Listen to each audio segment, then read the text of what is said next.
wagon wheel. The horse team was gone. The canvas was slashed. There had been a struggle here and no survivors but her. Noah dismounted and stepped carefully, the dry grass crunching under his boots. His rifle stayed slung, but his hand hovered near it. He had seen scenes like this before, Indians blamed, but more often it was outlaws, desperate men. He crouched low beside the girl. "Name?" he asked, voice low. She blinked slowly, then finally looked at him. Her lips parted, but she could not speak. He didn't press. Instead, he stood and gently lifted the woman's wrist. "Cold, gone hours ago." "I'll bury her," he said. The girl nodded once, then looked away. It took Noah an hour to dig the grave. The dirt was dry and stubborn. He found a piece of wood from the wagon and carved the woman's name into it with his knife once the girl whispered it. Mary Ellison. He placed the marker in the earth, then stepped back. The girl moved closer and placed a small ribbon beside the mound. Still, she did not cry. Noah turned to his horse, then looked back. "You coming?" She hesitated. "I ain't leaving you out here." That was all he said. She followed. Her name was Juliet. She was 9, and her father had died last spring back in Kansas. Her mother had tried to make it west on her own. They had joined a small wagon train, but somewhere along the trail, the others had taken a different fork. Then the attack came. Noah listened as she spoke quietly beside the fire that night, her voice dry and raw. He gave her water. A bedroll. The corner of his coat when the wind picked up. A man of few words, Noah watched her carefully. She clung to silence, but he saw the way she jumped at every coyote howl, the way she stared into the flames like she expected her mother to climb out of them. He did not ask questions. He did not offer false comfort. He just stayed. For 2 weeks they rode west. Noah had not planned to take in a child. He had been bound for Fort Bridger to trade horses and keep on through the mountains. Solitude was what he knew. But the girl needed food, protection, and someone who would not leave her behind. So he adjusted. He kept her close, taught her how to tell the wind's direction, how to find clean water, how to keep quiet near rattlers. She learned fast. She did not cry anymore. But sometimes, in the early morning, he caught her holding her mother's ribbon like it could call her back. By the 3rd week, they reached a small town called Elk Hollow, tucked between cottonwoods and a slow-moving creek. Noah planned to leave her with the preacher's wife. He stood outside the whitewashed chapel with Juliet at his side, hand on her shoulder. But when the preacher's wife stepped out and smiled, Juliet stepped behind Noah, her small hand twisted into the back of his coat. He looked down at her, then back at the woman. "She's staying with me," he said simply. 3 years passed. Juliet grew taller, stronger. Her hair darkened to chestnut, her laughter returned in pieces. She helped Noah with the horses, learned to patch clothes, and took to reading in the evenings. Noah built a small cabin outside town, and they lived quiet, steady lives. He kept to himself. Folks in town called him the silent cowboy, a man who spoke only when needed but whose eyes said enough. Juliet kept close to him. She never called him father, and he never tried to be one. But they were a unit. Unspoken, unshaken. Then came the spring of 1885, and with it a woman. Her name was Violet Emerson. She arrived in Elk Hollow with a trunk full of books, a soft voice, and a stubborn streak that did not match her gentle looks. 23, unmarried, and sent west to teach at the schoolhouse after her father died back in St. Louis. Noah first saw her when he rode into town for supplies. She was standing on the schoolhouse steps, arms crossed, arguing with the blacksmith about a broken stove. "I'm not asking for charity," she said. "I am asking for your word." The blacksmith grunted and walked off. Noah watched her for a long moment. She turned, spotted him, and lifted her chin. "You," she marched straight to him. "You know anyone who can fix a stove without charging $2 just to look at it?" He stared at her. She blinked. "Do you speak?" "Sometimes," he said. Her mouth twitched. "Well, I hope this is one of those times." He fixed the stove. She made him coffee. From then on, Violet Emerson always looked Noah's way when he rode into town. And Juliet noticed. "You like her," she said one night, poking the fire. Noah looked up slowly. Juliet shrugged. "She makes you talk more." He did not deny it. Violet was not like the women Noah had known. She asked questions. She smiled too easily. She had a laugh that made his chest ache. She was soft-spoken but fierce when she wanted something done right. She walked into his quiet life like a wind that did not knock things over, just opened windows he had forgotten were there. He found himself riding into town more often, and she started riding out to the cabin. She brought books for Juliet and pie for Noah, though she claimed the pie was to thank him for tolerating her chatter. One afternoon, after a long silence under the porch roof, Violet looked sideways at him. "You ever think about marrying?" she asked. Noah's jaw worked. "No," she nodded. "You think you never will?" He looked at her then, really looked. "I think I might," he said. She smiled, slow and steady. "Good." By summer, Violet came to stay, not just for the night. Not just for the season. She brought her trunk, her books, her heart. Noah made room, and Juliet, now 12, grinned when Violet pulled her into a hug and said, "Looks like we are both where we belong now." The cabin felt fuller, warmer. Noah still did not speak much. But when Violet slipped her hand into his beneath the stars, he whispered, "I love you." She held tighter. "I know, I love you too." And for the first time in years, he smiled. The wind carried the scent of wild sage that morning, and a light frost clung to the porch rail. Violet stood over the basin near the cabin door, sleeves rolled to the elbow as she wrung out a cloth. Her fingers had gone red from the cold, but she didn't seem to notice. Inside, Noah trimmed a cedar board with his drawknife. Each pull of the blade was slow and sure, the sound steady as a heartbeat.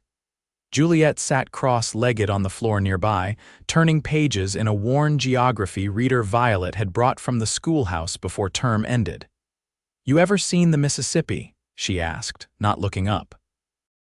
Noah watched the curl of wood fall from the board. "Once." Juliet traced a river line with her thumb. "Does it feel as big as it looks?" he considered. "Bigger." Violet stepped in, drying her hands on her apron. "It's a floodplain where I'm from." Entire summers spent with the air thick as honey and the river swollen to its banks.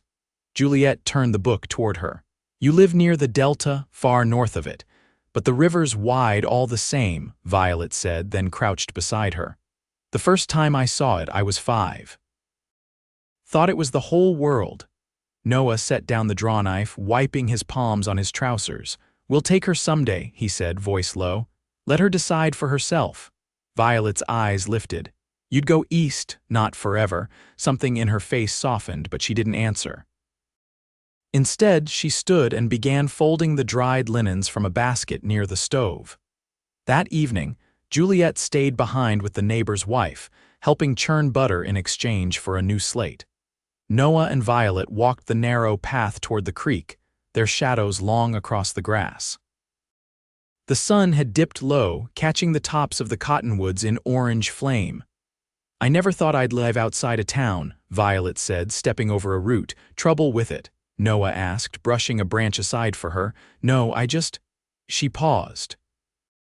"I used to think quiet meant something was missing," he glanced toward her. "But now I think it just means nothing's wasted," she added. They reached the bend in the creek where the water pooled deeper. A pair of ducks floated near the far bank, their feathers glossy with light. Violet sat on a flat stone, tugging her shawl closer. "Juliet's reading faster than I expected," she said. "She listens close." "She watches close," Violet said. "Especially when you're near." Noah crouched beside the water, dragging a stick through the mud. "She's made of stone and ash. But there's fire in her still." Violet tucked a strand of hair behind her ear. "You never talk about the trail, about how you found her." Noah didn't lift his head. "What good would it do?" "I don't know, maybe none." He let the stick drop. "She didn't cry, that's what I remember most. Just sat there like her whole body forgot how to move." Violet's voice gentled. "And you stayed." "I couldn't leave her, not after looking in her eyes. For a while, the only sound was water threading through reeds." "You've never said it aloud before," Violet murmured. Noah finally turned to her. "Some things don't need saying, you know them in your bones." She reached out, her fingers brushing his wrist. "Still, I'm glad you did." He covered her hand with his. The creek whispered past them. Later, they walked back through the growing dusk. their fingers laced. When they reached the cabin, Juliet was asleep on the cot beneath the front window, arms wrapped around her new slate. A thin line of chalk dust streaked her cheek. Noah lifted her gently and carried her to the back room without waking her. Violet pulled the quilt up and kissed the girl's temple. In the kitchen, Violet lit the oil lamp. Her face glowed beneath the glass chimney, soft and steady. "I'm thinking of planting squash this year," she said as she stripped off her shawl. "There's a hollow near the barn that gets good sun." Noah poured a small measure of coffee into 2 cups.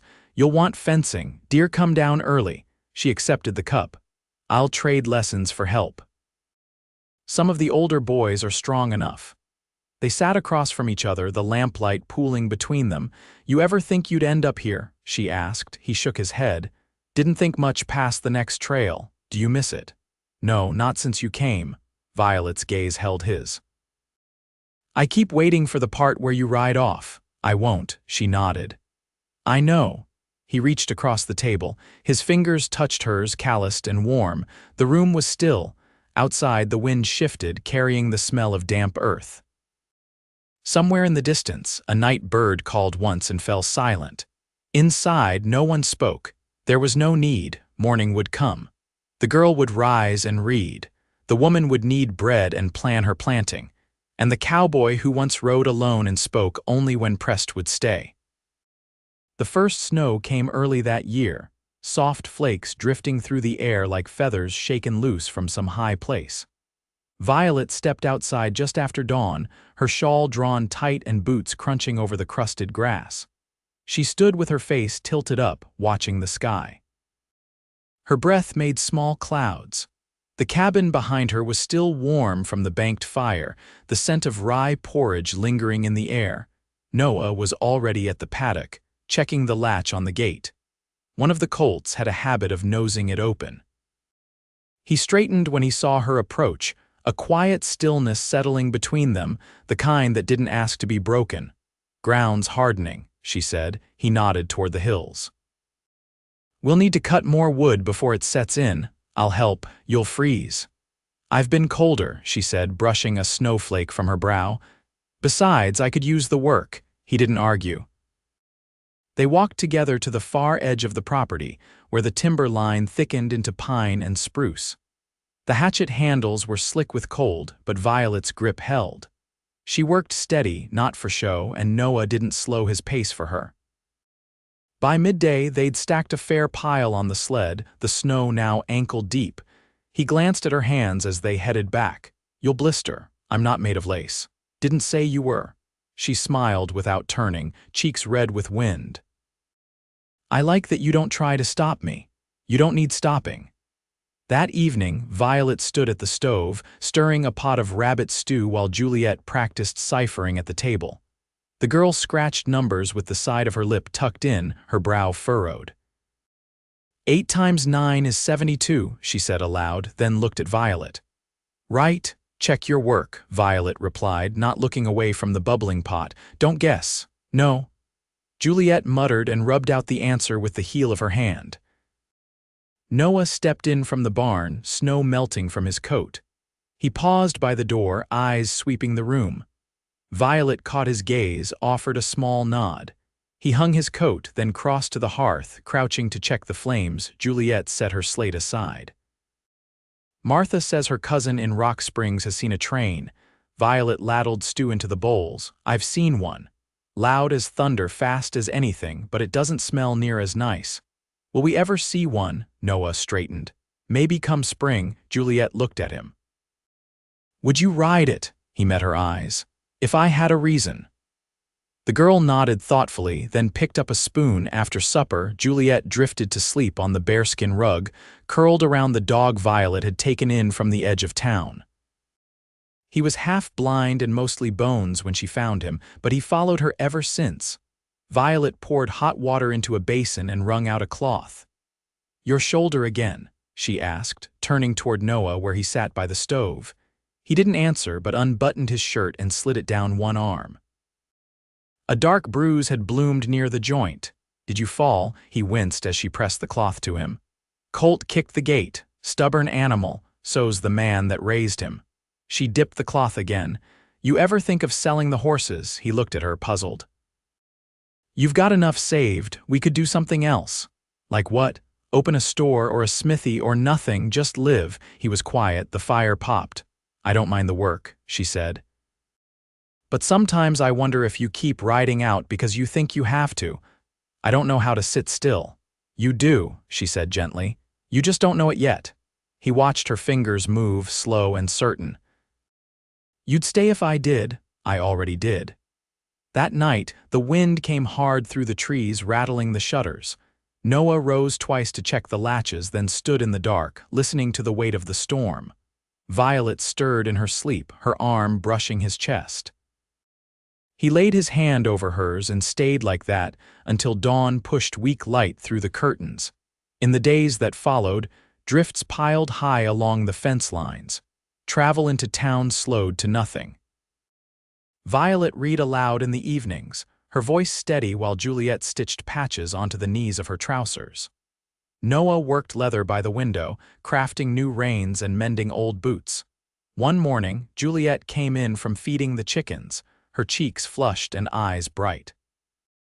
There's smoke past the ridge, she said, tugging off her mittens. Not ours. Noah stood. Which way? Northwest. By the old trail fork. He was out the door before she finished, rifle slung across his back. He returned hours later, boots caked in mud and snow.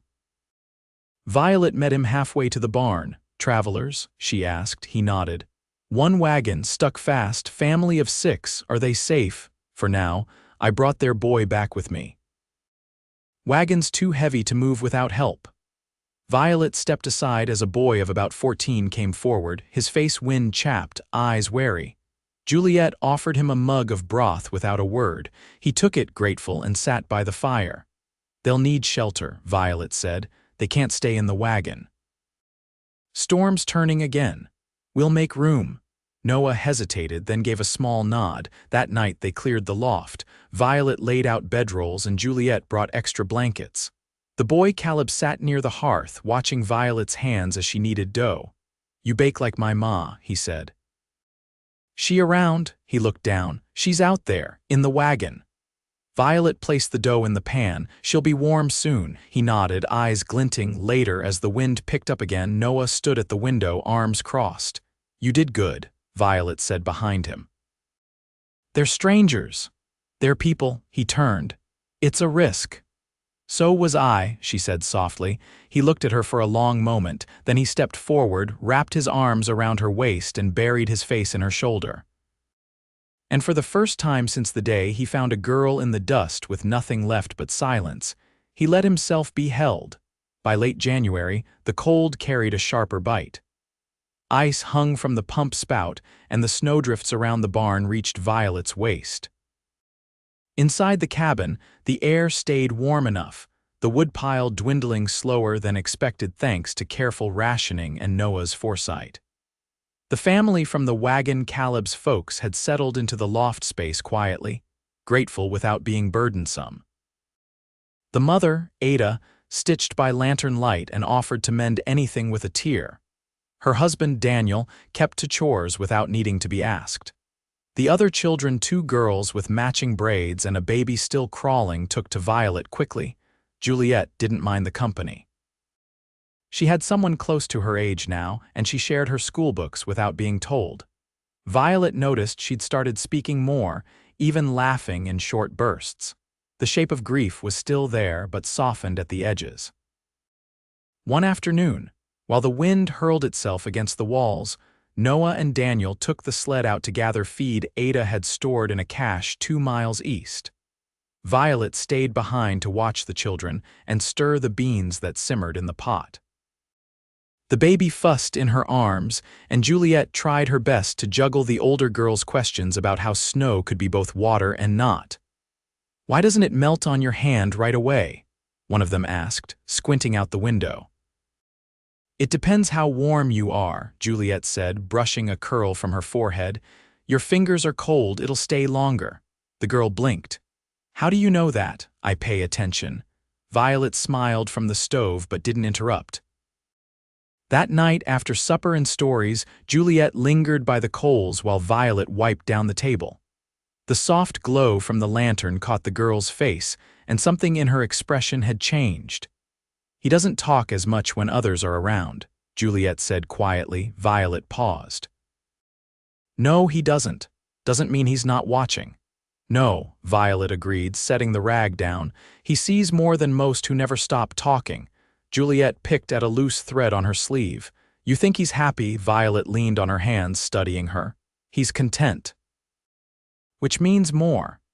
"Is that because of you?" Violet shook her head. "It's because of you first."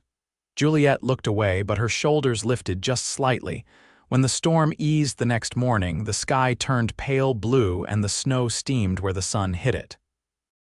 Noah came in from the barn, his fingers pink and stiff. Violet handed him a cup of warmed cider without a word, and he held her gaze a moment before he drank. "Daniel said the feed was dry," she offered. "Cash held tight," he said. "We'll be fine through February." She reached for his gloves and worked the stiffness from the leather. "You planning to ride out come thaw?" "Depends what's needed." "Not what's needed, what you want." He didn't answer right away. "Then I don't mind staying put." Violet folded the gloves and laid them on the sill. "I want to marry you in spring." Noah stood still, watching her like the air had gone still too. "You don't have to say anything," she added. I wanted to say it first." He stepped forward, took her hand in both of his, and kissed her knuckles. "You didn't have to ask," he said, "but I'm glad you did." Later, while the others rested, he pulled a small tin from the drawer where he kept rifle patches and old coins. Inside was a ring plain brass, smoothed at the edges, something he'd carried since summer and never found the words for. Violet didn't speak when he offered it, only reached for him and held the back of his neck, her forehead pressed to his. Juliet caught sight of them through the doorframe, then turned away with a small, private smile. By March, the snow began to sink. The drifts bled into the soil, leaving patches of brown grass and flattened brush. Daniel and his family packed their things slowly, refusing offers to stay longer. There was a homestead waiting for them east of Green River, and Ada had family there who could help. On the morning they left, Violet handed Ada a parcel of dried fruit and a jar of corn cakes. Ada hugged her tightly. "You took us in without question," she said. "I won't forget it." "Just pass it on," Violet said. Daniel shook Noah's hand, then clapped his shoulder. "You've built something steady here." Noah nodded once.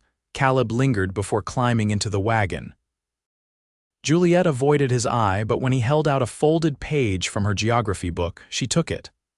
"I marked the river you asked about," he said. She tucked it into her coat pocket. "Thanks." They didn't say goodbye. Some things didn't need saying. That evening, Noah sat on the porch rail, whittling a length of pine into something that might become a spoon. Violet stood inside the doorway, brushing her hair.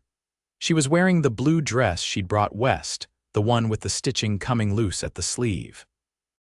"You want a wedding in town?" he asked. "No, right here under the cottonwoods. I'll ask the preacher to ride out." "I already did," she said. He looked at her, then back at the wood in his hands. "You always know what you want, not always." "But I know what I have."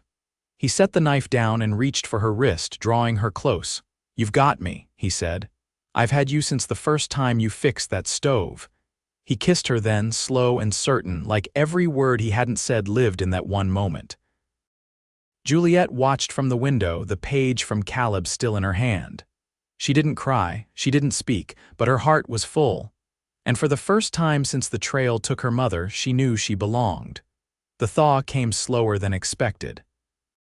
By the time the cottonwoods began to show their first pale green, the creek ran high with meltwater, and mud clung to the wagon wheels like it meant to stay till summer.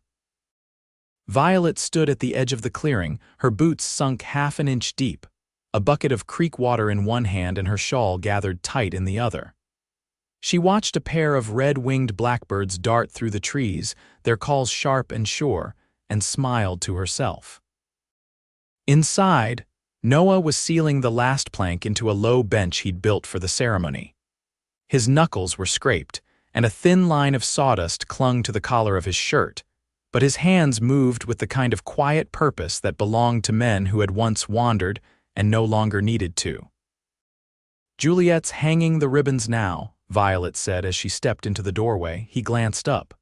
She picked the color. She wouldn't hear of anything but green, said it matches the grass when it's just starting to wake up. He nodded, brushing the sawdust from his knees. "She's right."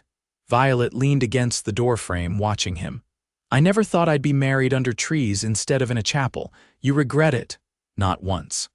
The preacher arrived on a borrowed buckboard, his coat patched at the elbow and a small leather-bound book in his lap. Noah met him at the trail's edge, offered him a hand and a place to sit, and neither of them spoke much after that. Violet laid out bread and apple butter, strong coffee in tin mugs. The preacher nodded his thanks and kept to his own thoughts. Juliet appeared just before dusk with a ribbon trailing from her braid and a wildflower tucked behind her ear.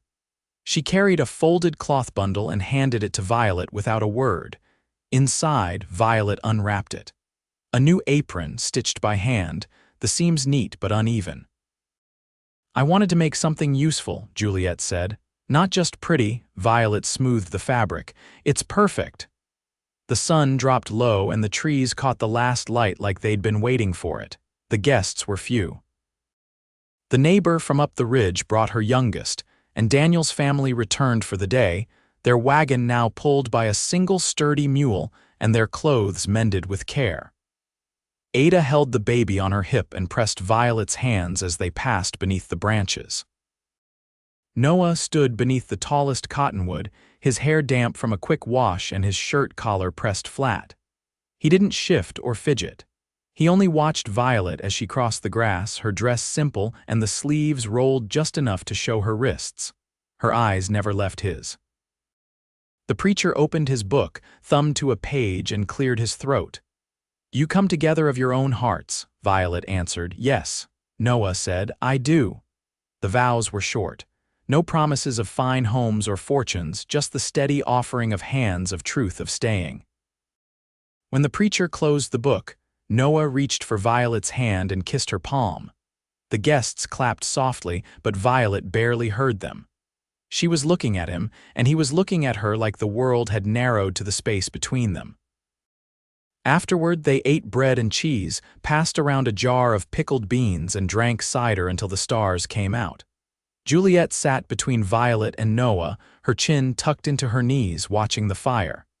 Caleb nudged her shoulder once, but she didn't move. When the others left, Violet walked with Noah back to the cabin, her hand tucked inside his coat. The air had turned cold again, but not sharp. Inside, the fire had burned low, and Juliet had gone to sleep with her braids still loose and a book open on her chest. Violet covered her with the quilt and kissed her forehead. Noah poured warm water into the basin and handed Violet a cloth. "You first," he said. She dipped it, wiped the soot from her hands, and looked at him over her shoulder. "I love you," he met her gaze. "I've loved you since you asked me about that stove," she laughed quietly. "I knew." They laid down on the bed they'd built together, the mattress stuffed with wool Violet had cleaned and sewn herself, the frame carved from pine Noah had hauled from the ridge. His hand found hers beneath the quilt, and she turned toward him, her nose brushing his cheek. "Tomorrow," she said, "I'll plant the squash in the south corner. I'll mend the fence," she smiled. "That's marriage, isn't it? Sounds like love to me." In the months that followed, the garden took root. The squash leaves sprawled like green suns, and the beans climbed the poles faster than Violet expected. Juliet learned to ride without gripping the saddle horn, her back straight and her mouth set in quiet determination. Noah watched her from the porch, arms crossed, and said nothing, but Violet saw the pride in his eyes. When the schoolhouse reopened in the fall, Violet rode in twice a week, her lessons packed in a satchel and her hair tied back in a new ribbon Juliet had chosen. She taught numbers and words, but also silence and attention and the way to hold still long enough to see birds nesting in the far trees. Noah built a second paddock, took on 2 more horses, and began teaching Juliet how to read their moods by the tilt of their ears. She listened carefully,